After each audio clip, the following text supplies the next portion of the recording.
Ladies and gentlemen, Undersecretary Claire Castro, the Palace Press Officer.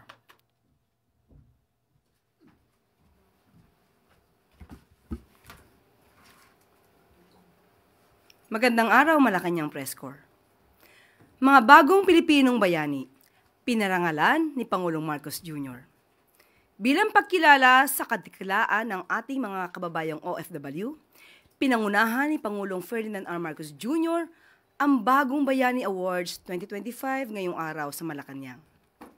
27 makabagong bayani ang binigyang parangal ng Pangulo para sa kanilang natatanging kontribusyon sa pagtataas ng dignidad at pagpapakita ng kabutihang loob at kakayahan ng Pilipino sa anumang panig ng mundo. Hinirang ng Pangulo ang sakripisyo ng ating mga kababayang OFW na di alintana na mawalay sa mga mahal sa buhay. Maitaguyod lamang ang kanilang pamilya at gampanan ang tungkulin. Sa kanyang talumpati, tiniyak ni Pangulong Marcos Jr. na buo ang suporta ng pamahalaan sa lahat ng OFW. Ito'y sa pamamagitan ng mabilis at wastong aksyon ng Department of Migrant Workers at OWA at kanilang mga programa. Makakaasa ang ating mga kababayan sa ibang bansa na gagawin pang mas maayos ang mga proseso at serbisyo para sa kanilang ikagiginhawa, hindi lamang sa pag-alis, kundi lahat ng aspeto ng kanilang paglalakbay.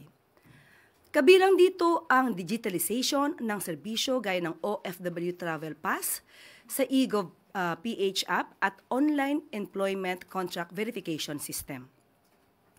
Nariyan din ang humigit kumulang 300,000 electronic cards mula sa OWA para sa mas madaling access ng Filipino migrant workers sa government services and benefits at ang Action Fund na naglalayong makatulong sa mga legal, medical at pinansyal na pangangailangan ng mga OFW. Ilan lamang dito sa maraming programa ng administrasyon ni Pangulong Marcos Jr. para sa ating mga bagong bayani.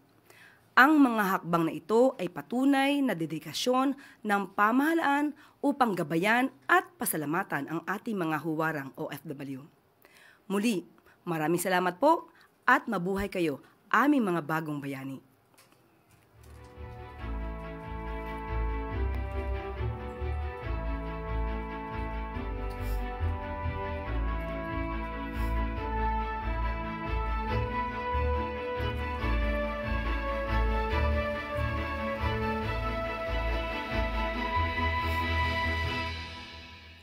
Pagbabalik ng mga nalustay na pera sa illegal flood control projects, sinimulan na ng Bureau of Customs, alinsunod sa utos ni Pangulong Ferdinand R. Marcos Jr.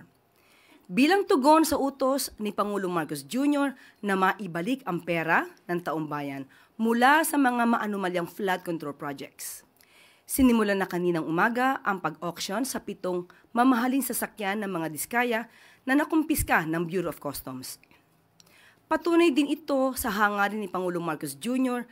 na maipakita sa publiko na walang puwang sa pamahalaan ang iligal na mga gawain at uusigin ang sinumang lalabag sa batas.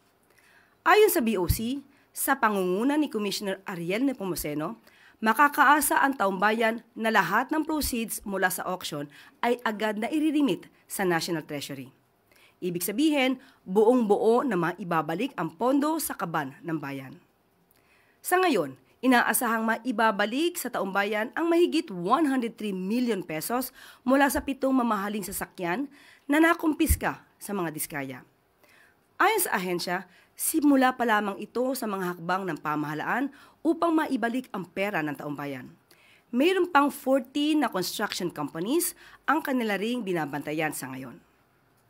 Mahigit 3 buwan pa lang simula ng paimbestigahan ni Pangulong Marcos Jr. ang isyu ng korupsyon, may nakikita ng resulta ang taong bayan.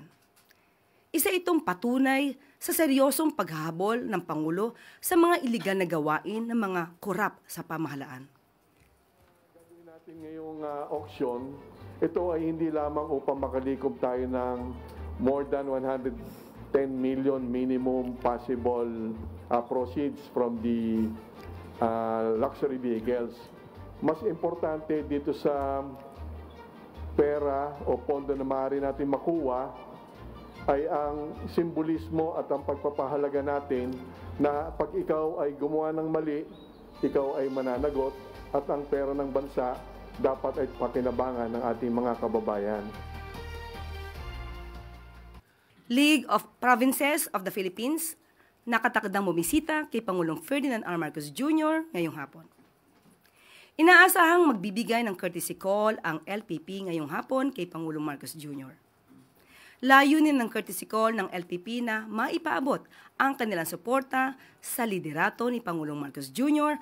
at ang kanilang suporta para sa pagpapasa ng mga mahalagang legislative proposals. Nagpapatuloy din ang kumpiyansa ng LPP sa administrasyon ni Pangulong Marcos Jr. at sa kanyang magandang hangarin sa pag-unlad ng bansa. Nagpapasalamat naman si Pangulong Marcos Jr. sa walang humpay na tiwala at kumpiyansa ng LPP para sa kasalukuyang administrasyon. Patuloy din ang pamahalaan upang itaguyod ang transparency, accountability, at responsableng paggamit ng pera ng bayan, lalo na sa nasyonal na pagproseso ng budget.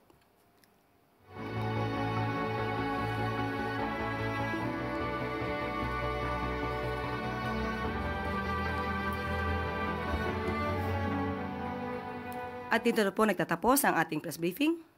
Magandang araw para sa bagong Pilipinas.